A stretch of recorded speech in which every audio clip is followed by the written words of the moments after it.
Okay,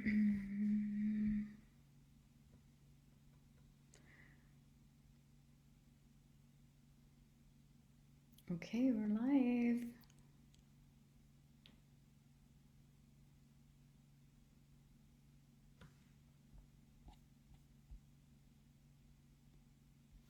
Hello, if you're there, say hello to me.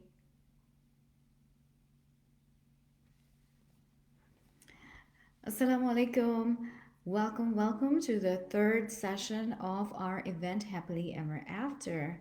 If you are new in the group, I am Coach Binish and I help women gain clarity, find direction, happiness, love without feeling guilty, ashamed, or sorry for desiring all these things in your life. So that's what I do. And we are conducting our workshop on marriage, which is Happily Ever After. And today's the third session, and we're going to talk about some really cool stuff. We're going to talk about 10 most common mistakes couple make, and that kind of puts them in a very awkward position against each other. And that's not good for any marriage. Say hello. Where are you from? Tell me where you're joining me from. Where are you checking in from? Let me know. Say hi to me.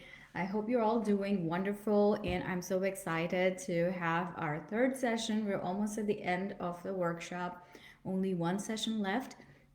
And there's going to be an announcement at the end of this session, so stay with me till the end.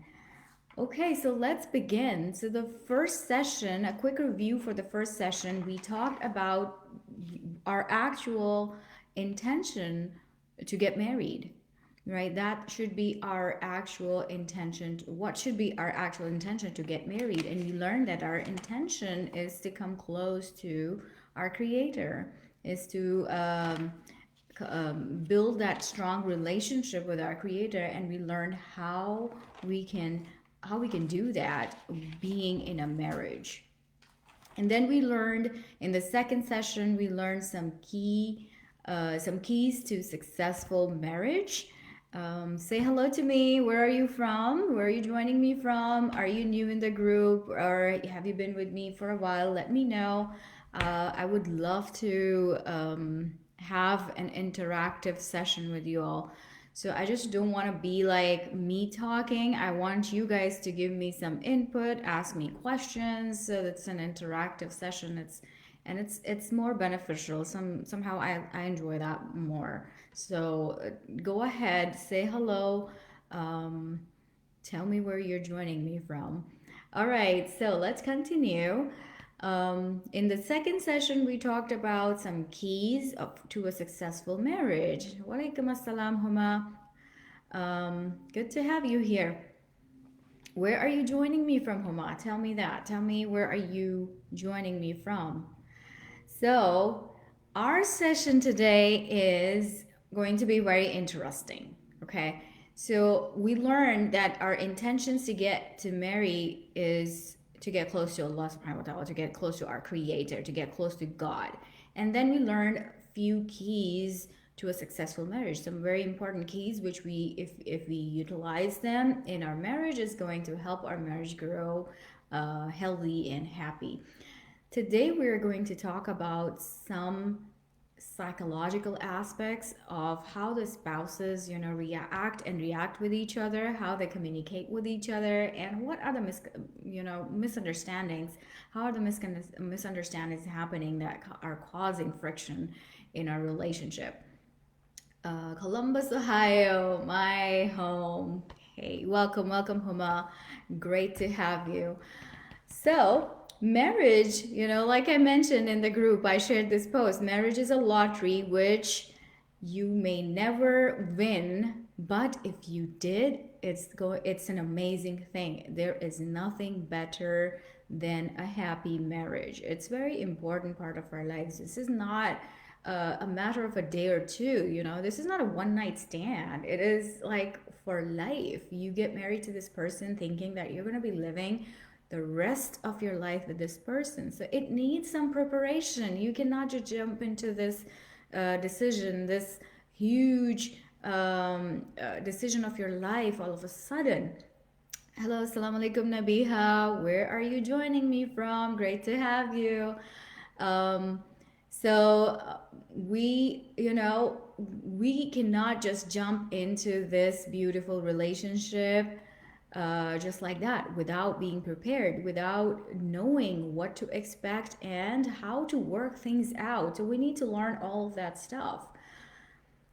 Um, our relationships can bring the worst and the best in ourselves. Again, that's again a very important aspect of our life. So we want to choose the right person, someone who's going to bring the best out of us, and we can do the same for them. So it's very important that we are careful about the person we are choosing to spend our whole life together. We also need to understand that what makes a good boyfriend or a girlfriend, are maybe you're not looking into a boyfriend or girlfriend relationship, but a lot of us do, a lot of people do. And you have an ideal in your mind. You look for a certain kind of person, or how the social media and the movies and the dramas, they all condition our minds that how a spouse should be, how love is like.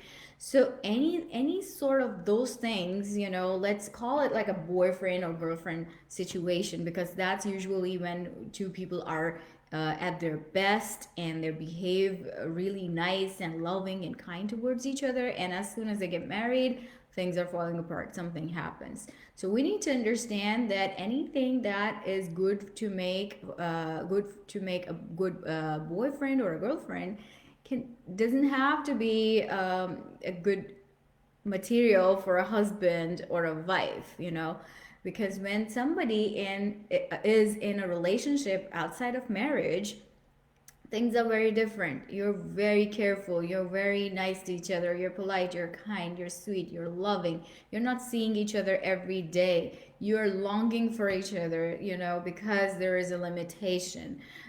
You want to talk to each other because there is limitation, there are restrictions. You can't and you're not with each other all the time. That's the thing. So when you get married and you're with each other all the time, then it's very different. It's very different. So that's why we have to understand marriage is very, very different. It's not only about love, right? It's not only about love. Love is a bonus. Love is something that's amazing, that beautifies it, that takes it to another level.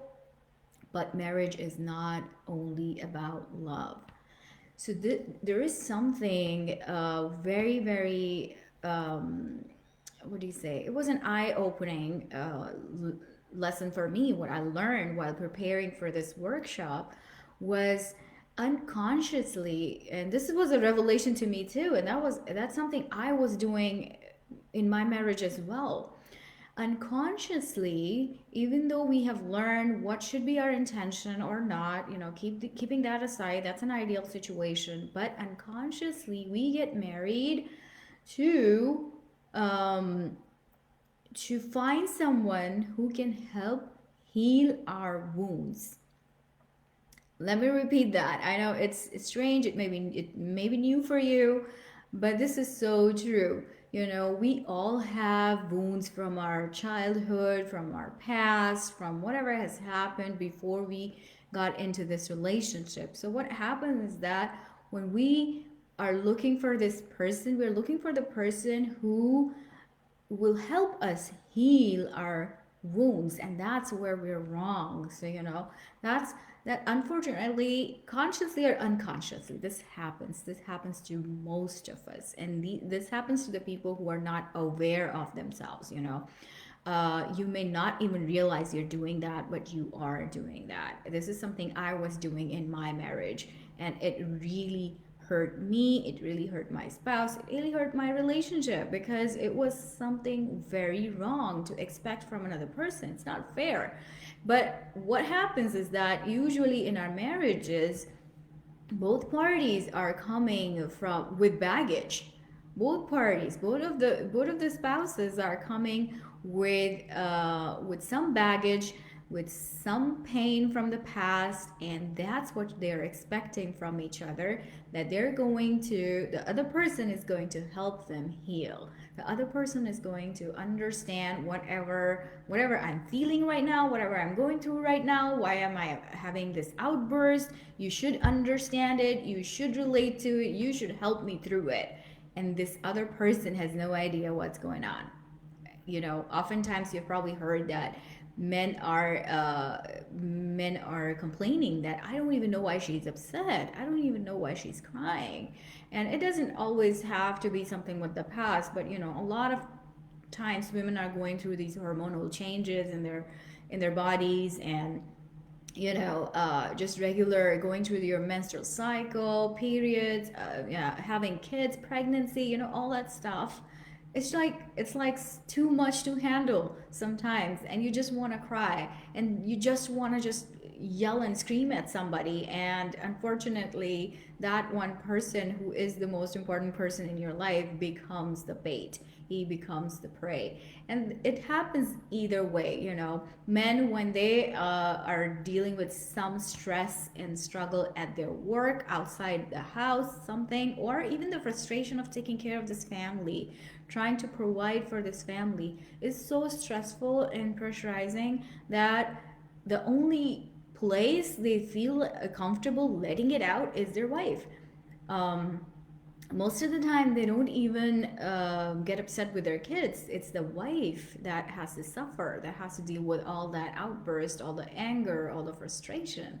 So for some reason we believe that my husband or my wife is is the trash can I can use to dump all my trash in. So that's the idea which we need to correct it. We need to. It's a very wrong way of having this relationship or going about this relationship, that we feel it's the spouse who deserves our dump. They don't, and it's very, very unfair to expect that from them. In both ways, it's very unfair for them to expect that from us, and it's very, very unfair for us to expect that from them. So, if you realize that this is what's happening, we all are trying to heal from something. We all are trying to heal from our past pains, from our childhood traumas. Something there is something in our lives. It doesn't even have to be something that has happened to you. It also affects when a child is living in an environment where he or she is not observing healthy, happy relationships around him or her, or he or she is not experiencing the love and the care they need. So it affects their mentality, it affects their upbringing, it conditions them, it teaches them how to handle things, it teaches them how to behave in certain situations, and that also is hurtful. When you see your parents fighting all the time, when you see arguments happening around you all the time as a child, it's painful. It's very destructive. So as parents, we have to realize that when you're letting out your anger uncontrollably, you're actually hurting your children, and they are experiencing lifelong wounds from there. They're taking something into their lives, for forever. So these are some of the pains stay with you forever, and that is very destructive. That is going to cause them have unhealthy relationship in future with their spouses. So we have to be very careful about how we are dealing um, with our spouse, the way we talk to each other, the way we handle situations, the way we handle stress, the way we handle um, conflicts between each other. That's that your children are observing you like a hawk. They are, or a sponge. They're absorbing every single thing, and that's who they are going to become. So that's why it's very important for us to be careful around the kids. It is so important to learn who you are yourself through that. And that's the point, you know, that's the point. We are always looking for the perfect person, the perfect marriage, the perfect situation, the perfect love. Unfortunately, that's not reality. That's not going to happen. That's never going to happen. So we have to understand that this is something which is not going to ever happen. This is a very unrealistic expectation from life, from that other person, and that's why we are disappointed. That's why we get disappointed, you know. So when we expect a marriage to be perfect, we are destined to be disappointed. Okay, and all of the work in any relationship, especially marriage, is learning to do self work. Boom, boom. That is it. That's the light bulb moment that hit me after a while of suffering. And honestly, I would recommend each one of you, you know, to look into yourself. That's the thing. A marriage is an opportunity to look within yourself, to do some self work. And here's how it unfolds. You know, when our partner, our relationships turns out not perfect, what do? Let's say I never expected my husband would say something like that or do something like that. What do? We start blaming the other person because it makes us feel uncomfortable. We start blaming the other person.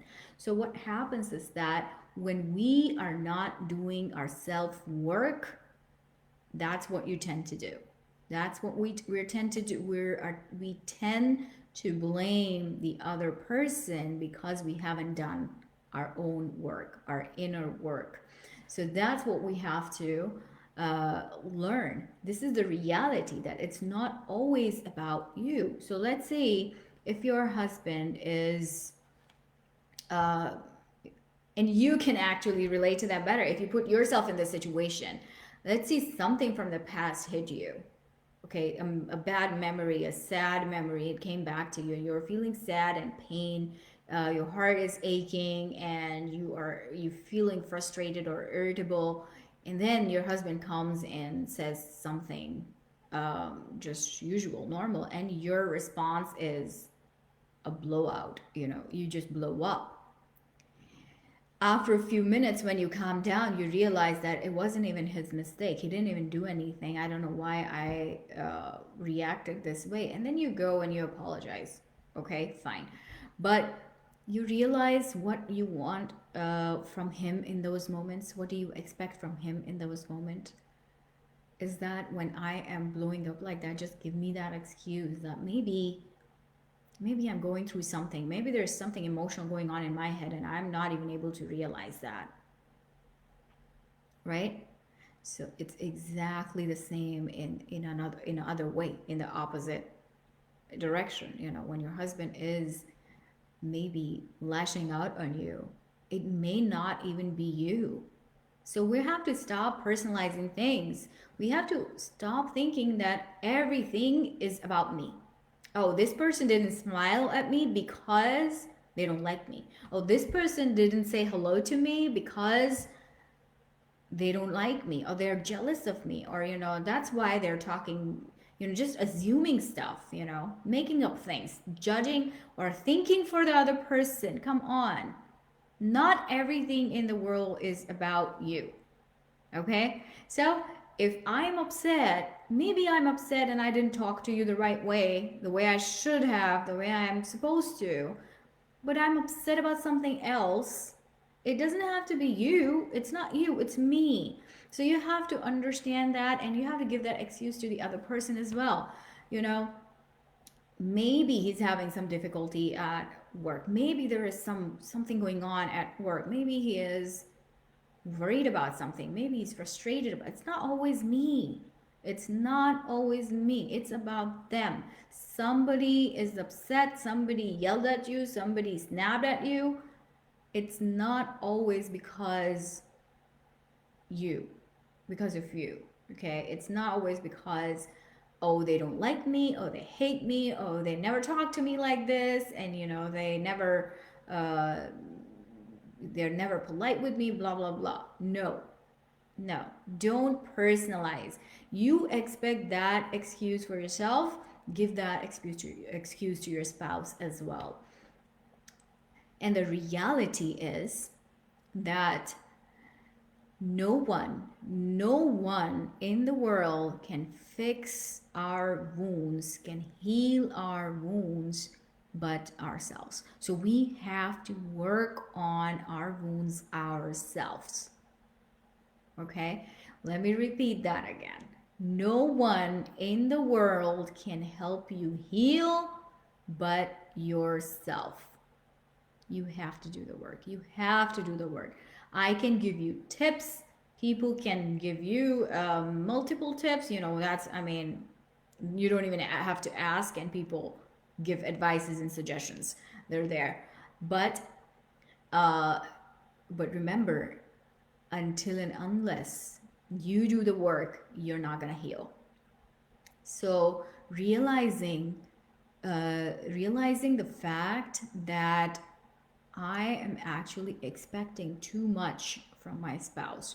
I'm actually expecting them to be my therapist, my counselor, my friend, my lover, my parent, my financial support, my emotional support. This is too much. This is too much pressure on the other person, and uh, they may not even be equipped with the tools to help you. It's very, very possible that they're also suffering just like you within themselves. Most of the time, this is what's happening. Why are the marriages such a mess? Why are the marriages so dysfunctional? Why are the spouses not connecting? They're having wrong expectations from each other. My husband is not my doctor. My husband is not my therapist. He's another human being, just as flawed as myself, just as weak as myself. So, look at him as another human being. Look at your spouse as another human being. So this is what happens when we have wrong expectations from each other, and I expect something and they did not respond the way I wanted them to respond, and this keeps going back and forth, back and forth. That's happening from their side too. They say something and they don't get what they need from us. Whoa, wow, this is a huge amount of negative energy accumulating in one relationship. Imagine marriage as a box. Imagine marriage as a box, and the husband and the wife are trapped in there. They're in there. They cannot get away from each other. And this back and forth is happening. Back and forth is happening continuously because nobody's understanding what's actually going on. Nobody's understanding that I'm actually wanting to heal and I need his help to heal. But he can't. He can't. He's not your healer. He's not your healer, and you are not his healer as well. Yes, we can be emotional support for each other. We can sit with each other. We can hold hands and we can say, honey, I'm here for you, and I'm going to do whatever you need me to do for you to feel better, and let's get the help we need. Let's get get the advice we need from somebody wiser, somebody more knowledgeable, somebody professional. But don't try to be each other's therapists. Don't try to be each other's therapists. We're not skilled for that. And even if you are skilled, it doesn't work. It does not work like this. So this is the very important part of our lives. If you understand that, reality, that all what we're looking for is to heal, but we're looking in the wrong direction. We're looking in the wrong direction. We we're not supposed to look in front of us, we have to look within us to heal, to feel good, to feel better, to have a better self esteem, to be successful in life, to be happy, to be loved. You have to find all these things within yourself. You have to find happiness within yourself. You have to find love within yourself. So that's where connection with God helps us a lot. The self awareness is actually taqwa. It's exactly what taqwa is. So self awareness is very important for us. So when we build that, we immediately unhook from the pain we are suffering with. This is a realization. Oh, okay, wow, that's what's happening to me. Yes, exactly. That's what I was doing. So I should not have this expectation from my spouse. I need someone else to help me through this. A therapist, a counselor, a coach, whoever, a friend, even, a good friend, your siblings, your some people are close to their brothers and sisters in that way. So get their help, you know. So get that help, get the right help. Don't expect that from your spouse because he or she may also be suffering the same way you are suffering, and you cannot help each other this way. That is why it's so important that before we get into a relationship, we do this work. We do this work, at least we come to a stable place where we understand that my happiness is my responsibility. My healing is my responsibility. My self esteem, my self confidence, my self love, my self care is all my responsibility. It's nobody else's responsibility. It's my responsibility. It is me who is going to do the work to enjoy the fruits. We cannot expect that from anyone else. So this is what we need to do. We need to look inward. We need to look within ourselves. Marriage, like in the first session, we learned how the marriage tests us, how this relationship tests us the most. It is the most testing relationship actually compared to any other relationship in life. So we need to understand that marriage is an opportunity to improve ourselves. If you remember from the first session, we talked about character. How it is, a good character is manifest. A good character manifests when it's tested. Any quality is manifest when it's tested. You can say, I'm a very calm person, I'm very relaxed, I'm very patient. It doesn't matter. You can say all that, but we're going to see how you behave when there is a difficulty in your life. How you behave when you're stressed. Do you stay calm? Do you stay relaxed? Do you stay collected or not? Your actions are more important than your words. So if you say you are this, this, and this, it doesn't really matter if you are not doing those things in your life. So when our marriage or any relationship, for that matter, it puts us in a situation where we have to practice these things, where we have to practice being patient, where we have to practice being kind, nice, polite, look over, forgive. That is when you realize where you stand. That's where you see where you actually stand. So that's where we have to understand that the marriage is a great opportunity for us to become self-informed and rewrite our story of the past. We can change it. We can unhook from the pains of our past and start a new life, become a better person.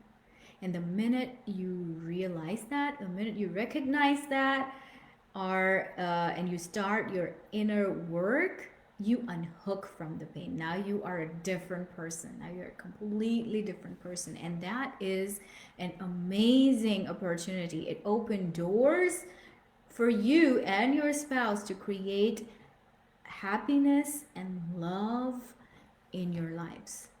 A beautiful, loving, caring, and understanding relationship. understanding marriage. Something that your kids, your children are going to look up to, and they're going to be like, my mom and dad used to be like this, so that's how I'm going to be. They are my role models. That's how they handle their conflicts. That's how they spoke to each other. That's how they treated each other. And that's how I'm going to be in my married life. And that's what you want to be. You are anyways a role model, whether you agree or not, whether you see it or not. You are a role model. You are modeling every behavior, and your children are absorbing it regardless of what age they are. Seriously, don't think that if your child is 2 years old, they're not seeing anything, they're not noticing anything. It's everything is going in their memory. Every single thing. I remember things from when I was 4 years old. And it's weird, but I do, you know. So your children are not never too young, you know. You know that when a mom is stressed, a baby can feel that stress. They can sense it. If a baby, a newborn baby, or even when the baby is not even born yet, that baby in your belly can sense that stress. Then what about a child who's out there watching all that nonsense? So keep that in mind. It is very, very important to learn all these things, how to deal with each other, how to work on ourselves. Always, always point that finger on yourself. No, not the other person. Look at yourself first. Self-reflection is the key. Is the key. You have to work on yourself before you even talk about your spouse. And always remember, it's not about us. If somebody's upset, if somebody's cranky, somebody's irritable, it may have nothing to do with you. It may have nothing to do with you. You can ask. You can ask. Sometimes, like even with the kids, even with my kids, what I do is that if they're cranky or they're teenagers, so you know how teenagers are. Teenager is like another woman. It doesn't matter if it's a boy or not, a girl. Boys are the same.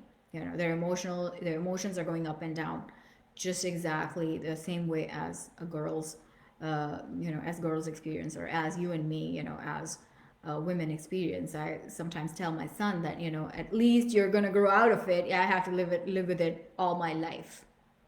So I ask them, if they're upset about something, I ask them, is it me? Did I do something? Tell me. Because if I did something, I'm sorry. If I didn't, then all right, we're gonna deal with what's going on in your mind, in your head. We're gonna deal with that and different. But I need to rule out myself from it, and that's my work. I need to make sure that okay, if it's me, and I need to say sorry to you, and we need to talk about it, we're gonna fix it.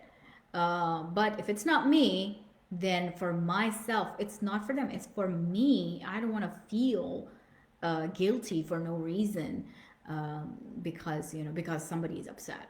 So always need to remember that it may not even be you.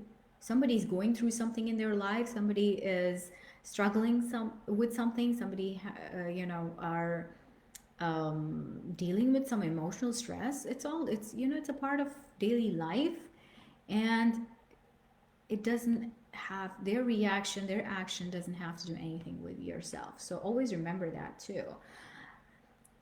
Successful couples. Who are successful couples? The successful couples are the ones who have come to this conclusion that this person I'm living with have chosen me to be with all their lives.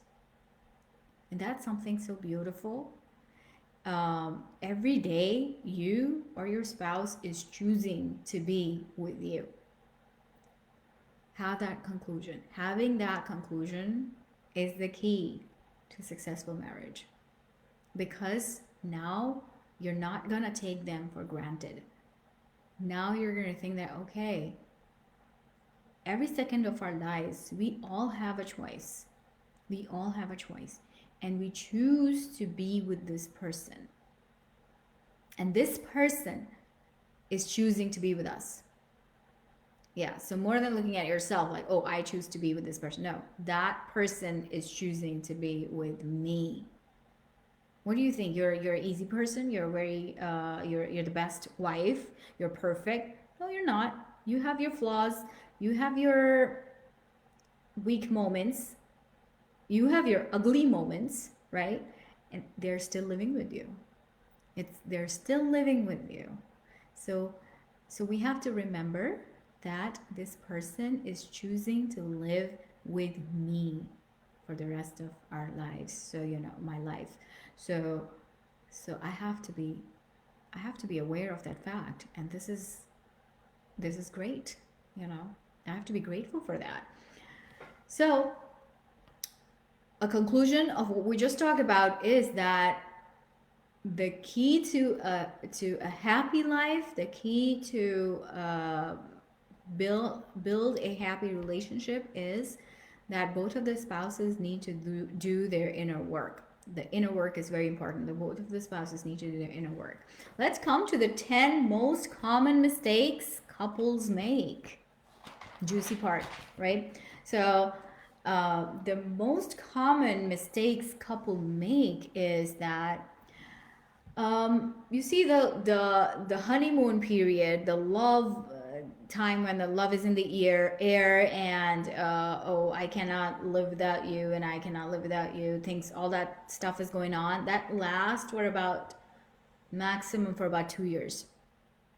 Okay, after that time, when this passed, then you eventually at any time in your life, 2 years, 4 years, 6 years, doesn't matter, eventually you will have to deal with the real person, the actual person you are, and they have to deal with you as who you are in reality, and you have to deal with them as who they are in reality. So if you don't have the skills, you don't have the skill set to handle these situations, that's where the marriages break. We see that a lot of marriages end within 2-3 years of getting married. And they go into this marriage with so much hype, so much excitement, so much fun, so much love, and within 2 years everything's gone.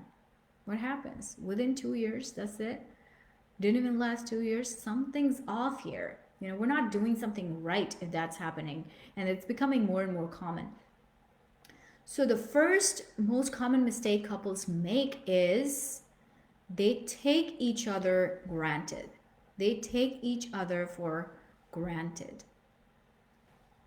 Right? After some time of marriage, we just think that, oh, because my husband, it's his responsibility to take care of me, to buy things for me, he should be doing it regardless. I don't need to say thank you. I don't need to appreciate it. I don't need it, because that's his job. That's what he's doing. And it's both ways. The husbands don't appreciate their wives because they think that, okay, she has to cook, she has to clean, she has to take care of my kids, because she's a woman and she's a wife, and that's her job, unpaid job. And even for a husband, when he's spending on you, he's not what he's getting back.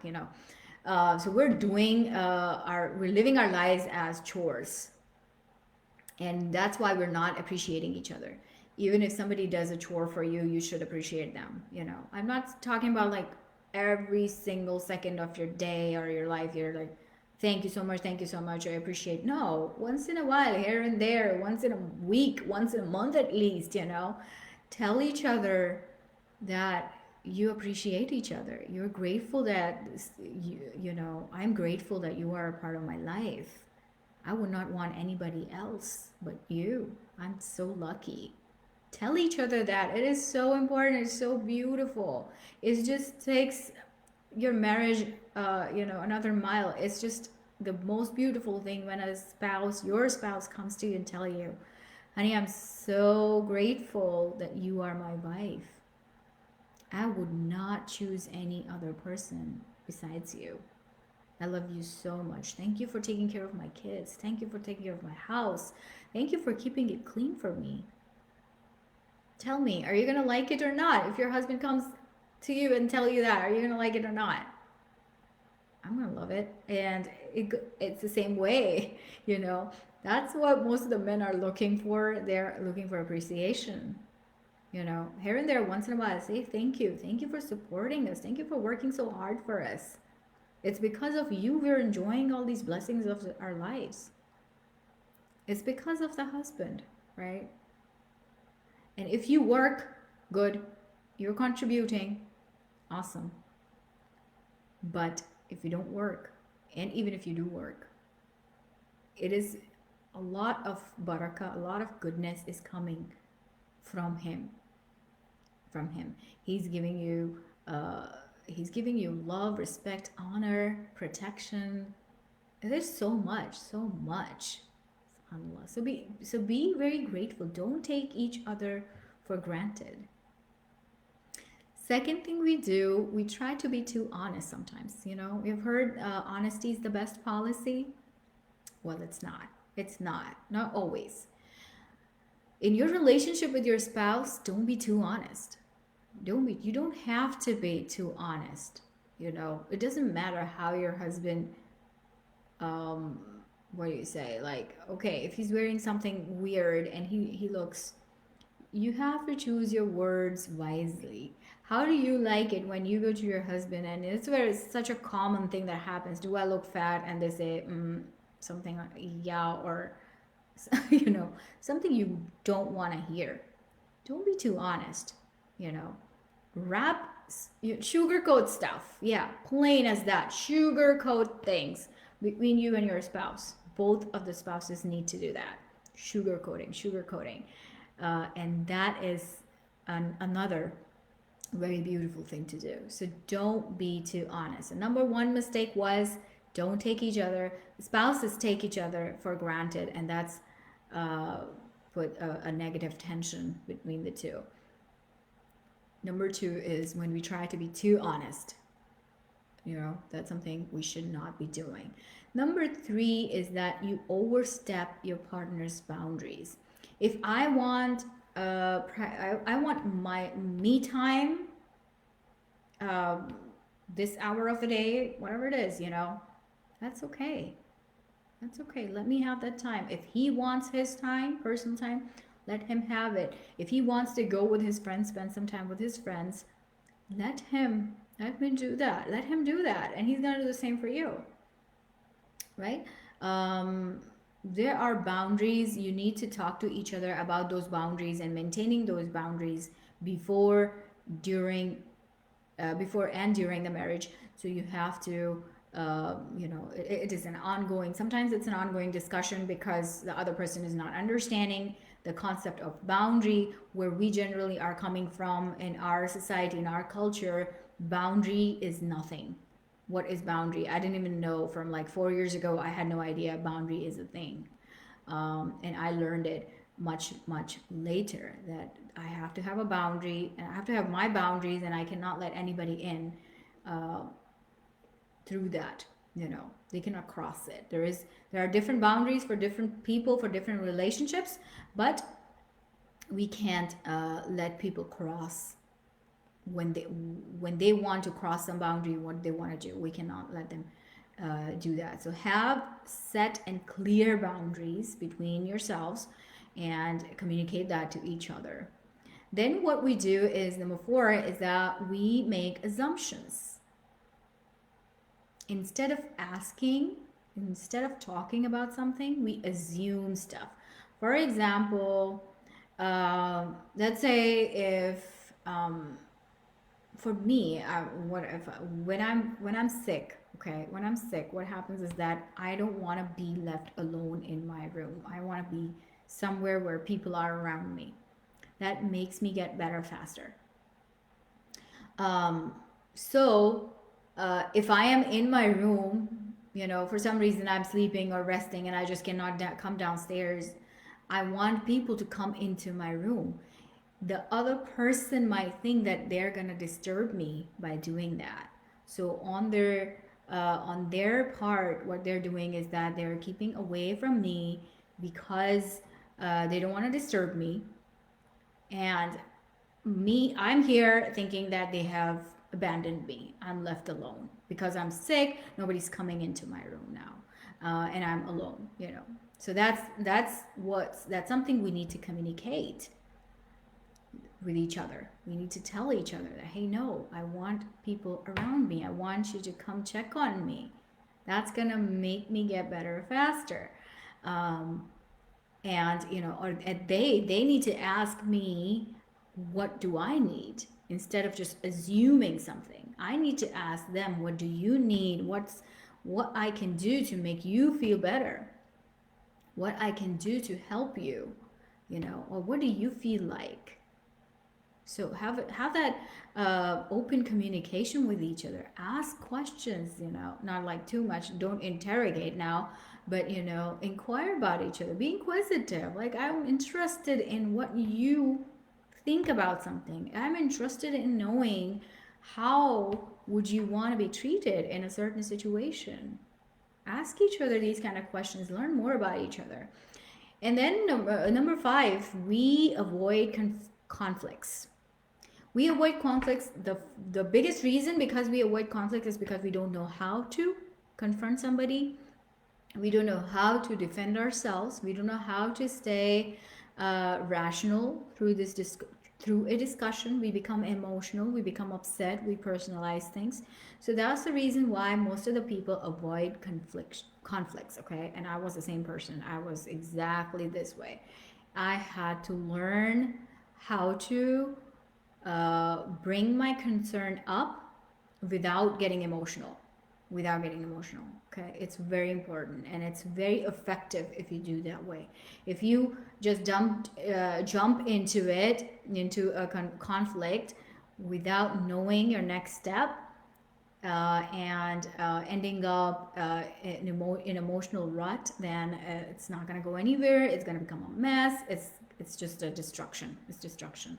It pushes the person away, and that's not what we want to do, right? So always, so you got to learn how to come about a conflict resolution, how to talk about an issue or concern you're having regarding or relating to anything in your life with your spouse or anybody else.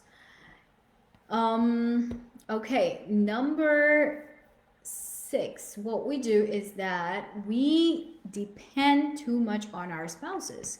So we think that our spouse is responsible for our well-being. They are responsible for our happiness. They are responsible for us feeling good about ourselves. So we depend too much on our spouse.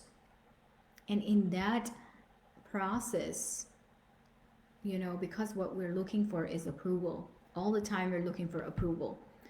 I did this. Did it make him happy? Did he say something or not? Did he like it or not? I want to please him. I want to do this. I want to do that. And if he's happy, I'm happy. If my children are happy, I'm happy. That doesn't work like that. In this process, you lose yourself. And it has happened to countless women. That's the biggest problem we face. At the end of our lives, we have no idea who we are. Our kids are grown up, and they're out of the house, and we have no life of our own because we don't even know who we are anymore. Apart from, I'm just a mother, I want to raise kids. That's it. I just want to cook, I just want to clean. Now there's nobody around. Who do I mess with? I mess with my daughter-in-law. I mess with my cleaning help. I mess with this person. I mess with that person. That's all what we do. As women, when we get older, I understand that women have a nurturing nature, and they want to nourish. They want somebody to take care of. But that's not all we are. That's not all we are. We are more than that. So you have to have your own life. You have to be emotionally independent. Know when to lift yourself up. Know how to carry yourself successfully in your life. Know how to be okay when you're alone. This is a struggle all the women face. So when they are feeling insecure or worried about being alone, they do some very wrong things. So we have to be careful about that stuff. So we cannot depend on other people for our happiness and for our well-being. All right, then what we do is we consistently question our relationships. Sometimes uh, thinking about issues and problems and matters before they even happen. So we, instead of talking about it to our spouse, if you have a concern, if you have an issue, if you're suspecting something, talk to your spouse. Have that open communication. Again, communication is very, very important. Then what we do is that after some time of our marriage, we stop being kind to each other. We stop being kind to each other. That's so wrong, because again, it goes to point number one. We take each other so granted that we don't even think it's important to be kind to this person, or to be compassionate towards this person, to be considerate towards this person. We don't even think it's important. Then the last thing I'm going to share today is that we sometimes feel hopeless about our marriage, about our relationship too soon, and then we give up on it too soon. We all need to remember that every relationship requires hard work and effort from both sides. And that's how we build resilience in a relationship together. We have to work together. It's so important. We have to work together. And we're going to learn a little bit more about it in the next session, next Wednesday. So don't miss that. So we're going to learn more about how we have to work together. It's so important to work together in this relationship to make it a beautiful relationship, to make it resilient relationship means it can go through any difficulty, any trial, hit rock bottom, but it's gonna get up back again. We're gonna get back together. It's not gonna end in divorce. It's not gonna end in two people living like roommates. It's still going to continue in a in a loving way, in an understanding way. All right. So that was today's session. So if you are still with me, I'm going to make that announcement, that exciting announcement. That's for for a very few special group members. And what is that? Is that I'm offering one free session. It's private. It's going to be private, as in it's a group session, but it's for selected group members. And I'm going to tell you who can join me in that session in a bit. But that session is going to be a little bit of coaching and a little bit of hypnotherapy. So I'm going to introduce hypnotherapy to you and give you a little bit of taste of how amazing hypnotherapy is and how much it works to improve you in your self-esteem, your confidence, your feeling good, your healing journey. And it also helps in depression and anxiety. It helps in so many things, even weight loss. And I don't know if you if you get a chance, check out the review, my client review, who actually lost a lot of weight through hypnotherapy. So it's so effective, and it's amazing therapy, which I offer to my clients. In this one free session, I will give you a taste of my coaching and a taste of hypnotherapy. Now, who is eligible? Who is going to join me in that private Zoom call, a group session? It's going to be my 4 lucky group members who are going to, from this point on, and I'm going to type here after this comment. Okay, if you type hashtag live, or if you're watching me replay, you type hashtag replay. So the first 4 comments are going to join me in my Zoom call with some coaching and hypnotherapy. So let's see who I get, or 4 people in.